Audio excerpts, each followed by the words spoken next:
Hi guys, welcome to my channel, and today we will be talking about, guess what? Waste management. Yes, waste. We all produce waste at one time or the other, uh, but managing it or disposing of those wastes could be a very big challenge. The weather is slightly windy today, so please bear with me. Uh, Okay, so waste management with respect to climate change, the conventional way we've been managing our wastes, it's really putting a lot of pressure on the earth, and we're polluting our underground water, we're polluting even our streams, our rivers, even the ocean. We're polluting the ocean, and all this have consequences. And so it's high time we begin to manage our waste properly and efficiently.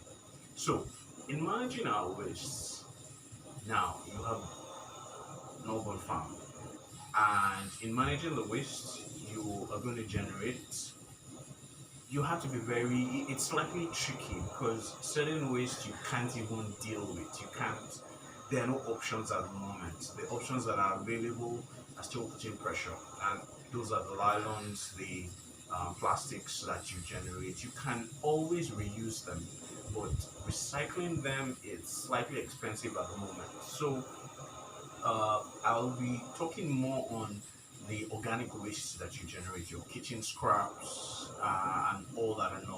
Then while gardening, you have weeds, you have what's it called, you have other things that you generate that have become waste and you need to discard of them. You can always repurpose them or recycle them into useful materials going forward. Uh, for your kitchen scraps and all that, they're organic, and the reason why they stink is because they lack, wherever we put them, they lack oxygen, and then the water that is produced as a result of the decomposition process, um, it's a very good place for microbial activity, and that's the reason why you have that stench when you open your dustbin, and because oxygen is negligible there, and so it's anaerobic, and so anaerobic bacteria and other microorganisms act on that, and then they produce that stench. But you can actually aerate it and make it aerobic such that we can use one of the options that we have to, decompose this thing or manage this waste such that it becomes another resource for your farm. So, for example, top of my head, you have a fish farm or you have poultry. The produce that you can get from that, you can use that to feed your chickens, your birds, your ducks, poultry generally, and then you can also use that to feed your fishes, if you have that also set up at home or on your farm. So what am I talking about? A lot of people do not know about this, and that's why I'm bringing it to you. It's called black soldier fly. They're always around us, but we do not know that they're around because they're very stealthy. You can't really see them like that, except you know them. You cannot, you would most times not see them. Most times, what we associate with our dustbins and our waste are house flies. And the reason why house flies come around is because of that stench, because of the anaerobic activity that is going on in your bin. That's why you see house flies. And when you're doing this, also another indicator or another sign for you to know that oxygen is not going in as much as it should go in is that you start to see house flies around the bin that you're going to use. Now, black soldier flies are around us, like I said, and you can simply just beat them by bringing out your kitchen scraps and making it properly aerated. Once it's properly aerated, you would have them come around, they lay their eggs, and then they begin to form maggots that you can eventually harvest and take uh, uh, um, take out later to feed your poultry, like I said earlier, and your fishes if you have that. And so I'm going to be using this 60 liters drum for this project. I already have my camp gas going on. I also have this what's it called? This I don't know what the name is, but this is usually the fitting that you have at the end of the rod that you use to hold your curtains at home. A lot of us will probably know this. So this is what I'm going to be using because of this area. I'll simply heat it up and then I'll use it to punch the holes that I need to punch in. So I'm going to place it on my camp gas. It's already heated, like I said earlier, and leave it for a while. And so while that is going on, I probably just need a minute or two to get that up, and then we'll punch the area. So basically what we're trying to do is to punch at strategic points so that the water gets drained. Now that water you can collect and use as organic fertilizer. You could also just simply let the water drain into your garden bed and it will do its thing there. So once that water runs off, the bin will not smell, and once it's properly aerated, the bin is fine. The black soldier flies can come in, lay their eggs, do their thing, and the whole process goes on like that and like that. I'm going to show you the bin I have already here on my urban farm. The bin has been going on for about, it has waste from when the lockdown started. Yes, since when the lockdown started. And to tell you that it's not smelling, I'm sitting very close to it.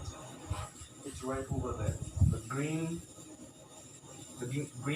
drum you can see behind me. That's that's the drum I'm using to compost my kitchen scraps here. And I'm using black soldier flies to do that. And I'm sitting right next to it, like it's literally behind me. So if it's smelling, I won't be able to see down here to do this video. So let's see if this is hot enough to drain it. So usually why I love these drums is because they have these markings here, and so literally they have the markings for me to do what I want to do.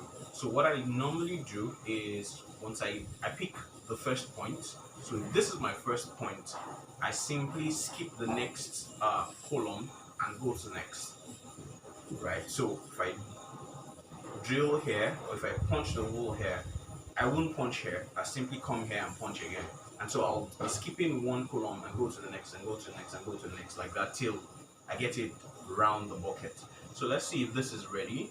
I said a minute or so earlier, and so what I'm simply going to do is this.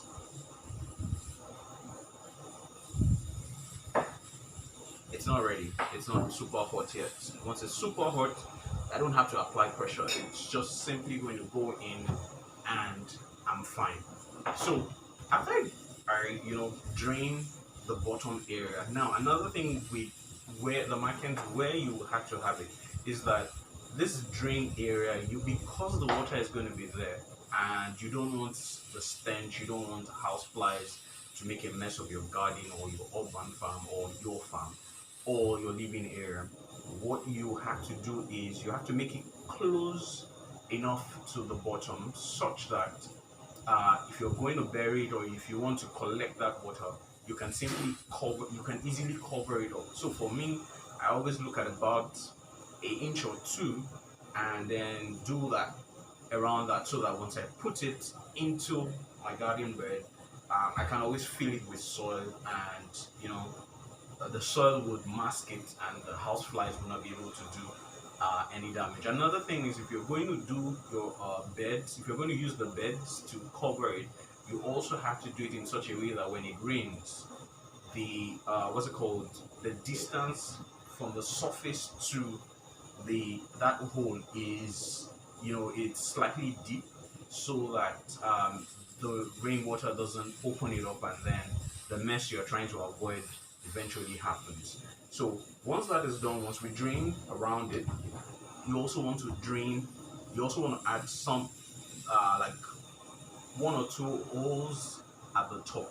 Now the reason why you have to add one or two holes at the top is because you simply want that to be the escape route for um, black soldier flies to be able to go in and then come out. Now, the thing there's going to be another video where I'll be talking extensively about black soldier flies, but today I'm just going to talk about this being how to do it, and then we have this going so that the next video when we're going to be talking about black soldier flies, the economic benefits from doing it and stuff like that, you what's it called? You have something going already to do that. So, like I talked about, that's just one of the options that we have in terms of managing our wastes. I've been doing this. I've been managing my waste like this in the last 4 years. Literally, I've not paid any waste collection bill in the last 4 years, and that's because I literally do not have any waste to give. All the other waste that I have, the solid waste that I have from nylon, plastics, and all that, I simply incinerate that. And in incinerating that, I could use that to generate power. I can use that to generate heat, and the heat I can use either for hot water at home, or I could use that to heat the floor for my my cockerels when I have that going on. I could use all that and not necessarily use electricity, which is another option that I have. So in doing this thing, it's all about being creative. It's all about managing resources and then converting waste into useful resources that you can use later for other stuff. Let's check this out and see if it's ready.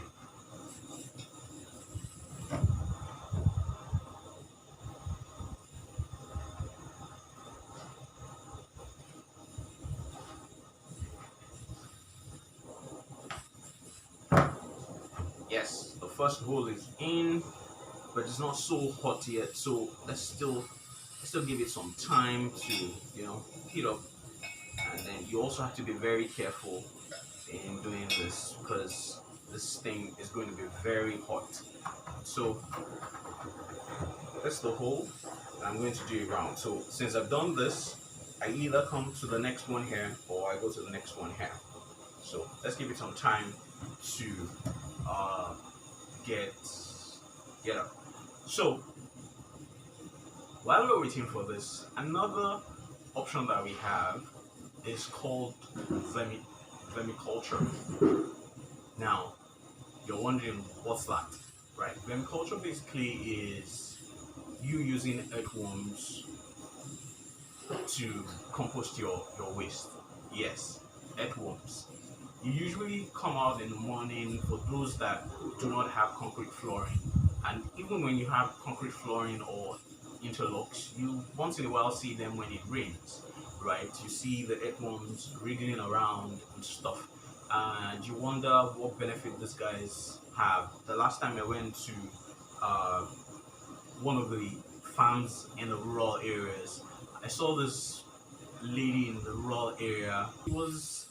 She was cautious of touching the earthworm, and she was like, no, it acts like a snake and all that. And I was laughing. I was like, if only you know the benefit of the earthworms. So and there's also going to be another video where I'm going to be talking about earthworms, using earthworms to manage your waste. Now, it's a gamut of so many things. You have so many options to work with, and whatever works best for you, you have the option of doing it. For me, I like to do almost all of them because each of them have their their strengths and their loopholes, and then I try to implement almost all of them so that I can mitigate the problems or the downsides of this system with the benefits of the other system, and like that. So that's what I normally like to do, and that's why I'll be talking about waste management. I'm going to have a series on waste management where I'm going to be talking about all these things, and I'll be breaking them down for us to learn. Yeah. So let's check this again and then see if it's hot enough for us to use.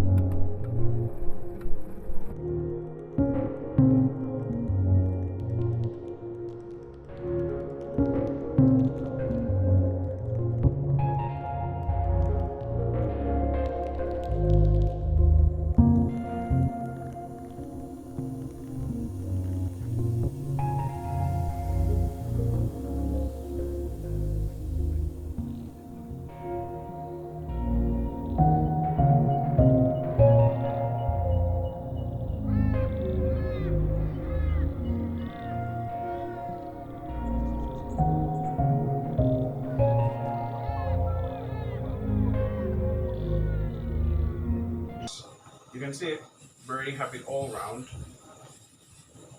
The holes are there now. The holes are there now, as you can see. Now for the top. So that I'm going to use the hole at the top to also reduce rainwater, or should I water my beds, my raised beds? Should I water them? Water could get collected here, and that would lead to mosquito breeding on them. So what I will do is I'm going to drain the top here, so that whatever water tries to collect here goes into the bin and gets drained out. Now I also forgot to tell you that we've only drained on the sides. It's best also to add drain holes at the bottom, so you are as much as possible making sure that water doesn't get collected, get form pockets under, and then that leads to the stench that you're trying to avoid. So I'm going to drain create maybe 2 or 3 or 4 holes at the bottom, and then I'm also going to drain at the top. And the drain at the top would serve as entry and exit points for the black soldier flies.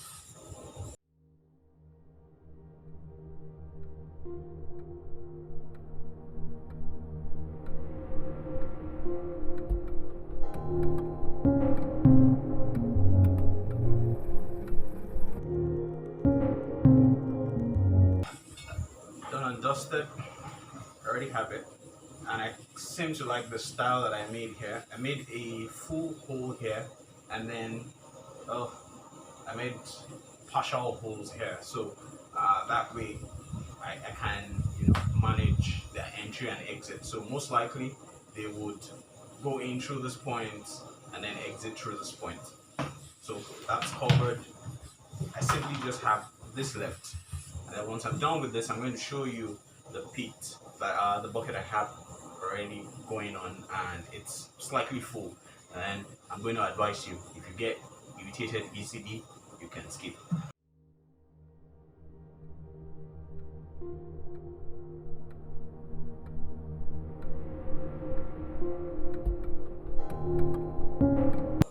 So I think this is fine. I don't want to make a mess. This is fine. I'm just going to stick with this. And what you could do, which I could also do now, is get get one of my old screwdrivers that I'm no longer using, and then punch a few holes around this, and that's fine. But for me, the ones on the side and this, I think I'm fine, because it's not so much water. It's because it's collected over time. That's why it looks like so much, but the water generated is minimal. So this is enough hole to to drain it out. So this way you're good. All you simply have to do is just open somewhere on your raised bed, or if you have another bucket that is closed, you could simply place this on top of it, and then there's like a drain control that you could use to drain out that, and then you spray on your beds, or you mix with your compost, or your soil for your garden, or for your farm. So this way it's fine. Now let's go check out the one that I said I already have going on.